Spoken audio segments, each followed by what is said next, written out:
Since Blizzard recently announced the official hardcore servers, I decided to take a break from hardcore WoW to try out Diablo 4. I had never played any of the previous Diablo games before, so this was going to be my first experience with the ARPG.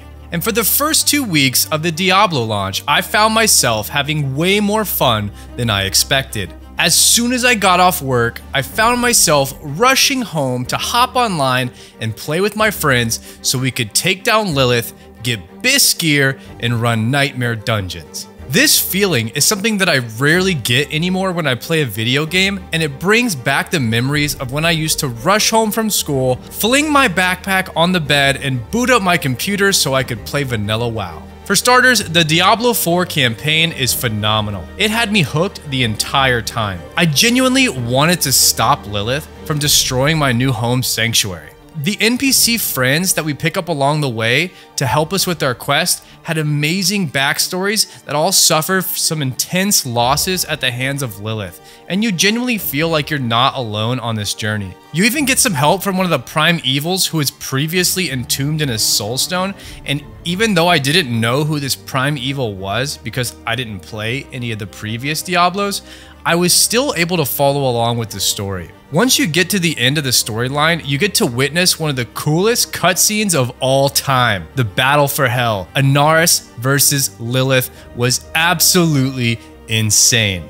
And even if you don't plan on playing Diablo, I would recommend you check out this cinematic. It is incredible. After I beat the campaign, I decided to check out the PvP zone as it was something I had not yet experienced in the game. Just when I thought Diablo couldn't get any better, I was wrong. Open world PvP in Diablo had me hooked in the first 5 minutes. I flagged up and wandered into the PvP zone and got absolutely one-shot by a rogue. Something about getting absolutely destroyed in a video game makes me go into full theory crafting mode, and from that point on, my only goal in life is to figure out how to never let this happen again. I decided to take a break from dungeons for a while so I could rework my sorcerer build for PvP. And if Diablo is anything like WoW, I knew that immunities, mobility, and escaping CC were going to be some of the most powerful things to focus on. So that's what I did. After a few hours of reworking my build, I was ready to try again. This time, it was different. I actually started getting kills. My mobility and survivability was insane, and even though I didn't have much damage, I was still deleting people. My hard work of re-rolling my build actually paid off.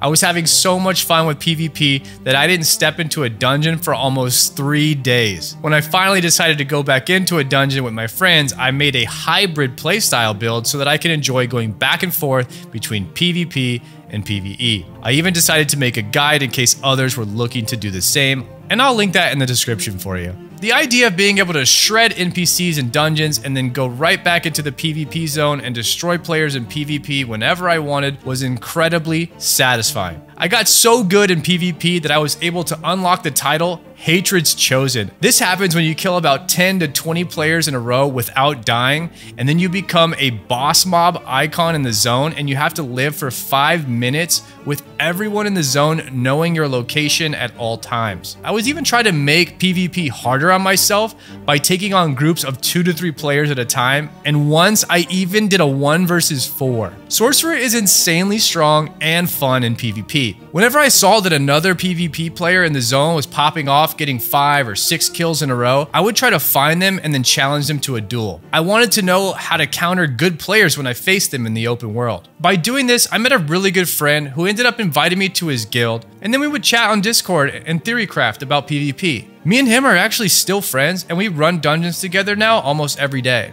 At this point in the game, everything was going great. I was making new friends, and my plan was to keep doing this mix of PvP and PvE all the way until level 100. But then I hit level 70. And there's plenty of videos out there about the much needed changes that Diablo 4 needs to improve its endgame experience, so I'm not going to go into too much detail on what those are. But I will say, I had already farmed my Bisque gear and my glyph upgrades from nightmare dungeons at this point. This made me feel like there was really no point in doing dungeons anymore since there was no reward for my time. But at least I still had PvP, right? The problem is when you flag up for PvP at level 70, it puts you into world tier 4. which means now you're facing players that are level 70 to level 100. I tried a few sessions of PvP, but mostly you're going against high level 80s, 90s, and even level 100s. And every time I'd go up against one of these higher level players, it had the same result. I did 0 damage to them and they immediately one-shot me. This heavily discouraged me. Now I no longer wanted to play PvP or do any of the PvE content. My only option at this point was to grind the same dungeon over and over until I hit level 100 so that I could go back to enjoying PvP again. That feeling of running home after work to play Diablo with my friends was gone.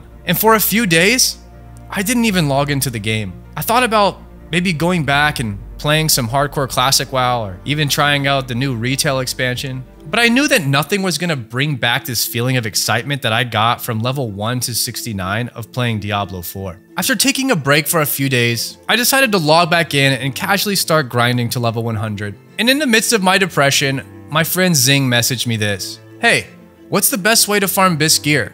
I personally think one of the best feelings when you're playing a new video game is when you discover something in the game before your friends do, and then you get to share that knowledge with them. I immediately told him to hop on Discord because the method to get Bisque gear was going to be a long explanation. We then spent the next 6 hours running through the Capstone dungeon, farming Hell Tides and ancestral upgrades, and speedrunning the dungeons that unlock the aspects for his build. I have to say that this experience made me totally forget about the massive 30 level grind I had ahead of me, and I just started enjoying the game again. Helping Zing get Bisqued out brought some life back into the game for me. And I think I decided I'm going to casually play a few dungeons a night until I hit level 100 so I don't burn myself out on the game and I can truly enjoy playing PvP again once I hit max level. In conclusion, I think that Diablo 4 is an overall fantastic 10 of 10 experience for casual players who'll probably never reach level 70 anyway. For in-game PvP, I would recommend that Blizzard adds a level 70 to 85 PvP zone and a level 85 to 100 PvP zone so that you don't have to get rolled by players that are 30 levels ahead of you.